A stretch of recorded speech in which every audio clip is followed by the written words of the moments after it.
আসসালামু আলাইকুম। কেমন আছেন আপনারা? আমি ভালো আছি আলহামদুলিল্লাহ। আমি আজকে একটি গ্রাম বাংলার মশলা পিঠা বানায় দেখাম। আশা করি আপনাদের কাছে অনেক ভালো লাগবে। আমি যেমনি বানাই ঠিক এইভাবেই আপনারা বানাবেন, তাহলে দেখবেন আপনাদের পিঠা অনেক ভালো লাগবে। তাইলে আমি শুরু করতেছি। আমি একটা খালি পাতিল নিছি, পরিষ্কার পাতিল। এটার মধ্যে আমি চুলাটা জ্বালায় দিতেছি। আমি এটার মধ্যে একটা মতো পানি দিয়ে দিতেছি। তখন পর্যন্ত পানির মধ্যে ভাপ না উঠবো ততক্ষণ পর্যন্ত আমি পানিটা জাল করাম। এই যে পানির মধ্যে ভাপ উঠে গেছে। এখন আমি এই পানির মধ্যে আমি সব পরিমাণ মতো মশলা নিছি, আমি দিয়া দেম। এই পিঠাটা অনেক সহজ বানানো, আপনারা বানাইবেন তাইলেই বুঝবেন যে কতটা সহজ। আমি এই যে এখানে আদা বাটা নিছি, হলুদের গুঁড়া নিছি, ধনিয়া গুঁড়া নিছি পরিমাণ মতো, মরিচের গুঁড়া নিছি, পেঁয়াজ বাটা নিছি, এনে কাঁচামরিচ আদা বাটা করে নিছি, রসুন বাটা নিছি, জিরা বাটা নিছি, কালো জিরাও নিছি, লবণ দিছি। আমি এখানে এই সবগুলি পানির মধ্যে দিয়ে দেব। এখানে আবার ডাইকা দেন বাবুটার লেগে। এই যে দেখেন পানির মধ্যে ভাব উঠে গেছে। এখন আমি চাউলের গুঁড়াটা দিয়া একটা ডো তৈরি করাম।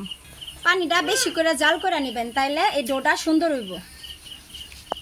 আমি চাউলের গুঁড়াটা দিয়ে দিতেছি। এখন আমি চুলার আঁচটা একবারে ডিম করে দেব। এখন আমি এটা সুন্দর করে ডাইকা দেব। এই দেখেন আমি চাউলের গুঁড়া দিয়া সুন্দর করে একটা ডো বানায় নিছি। এখন আমি যে অল্প কিছু গুঁড়া নিছি, আমি এটা দা সুন্দর করে আপনার যেভাবে মন চায় সেভাবেই ডিজাইন করতে পারবেন। আর আমাদের ঘরে আজকে হঠাৎ করে মেহমান আসছে, ভাবছি যে সব মেহমানকে খাওয়াবো, তাই আমি একটু বেশি করে চাউলের গুঁড়া নিয়ে একটা বড় একটা পিঠার আয়োজন করছি। আমি কোন ডিজাইনে পিঠা বানাই করলে আপনারা এভাবেও বাঁচতে পারবেন, বা যেভাবে ইচ্ছা ওইভাবে ডিজাইন করতে পারবেন।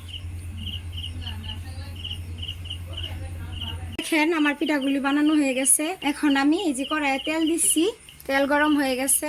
এখন আমি পিঠাগুলি তেলের মধ্যে গরম তেলে দিয়ে দিতেছি।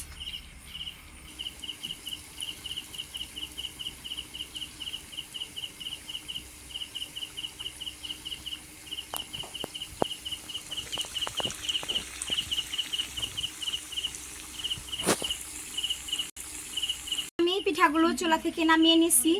কত সুন্দর মচমচে তুলতুলে হয়েছে। এই পিঠাগুলো দেখলে যে কেউই জিভে জল চলে আসবে। আমি একটা পিঠা ভিতরে ভেঙে দেখাচ্ছি, কত সুন্দর এই যে তুলতুলে মচমচে হয়েছে।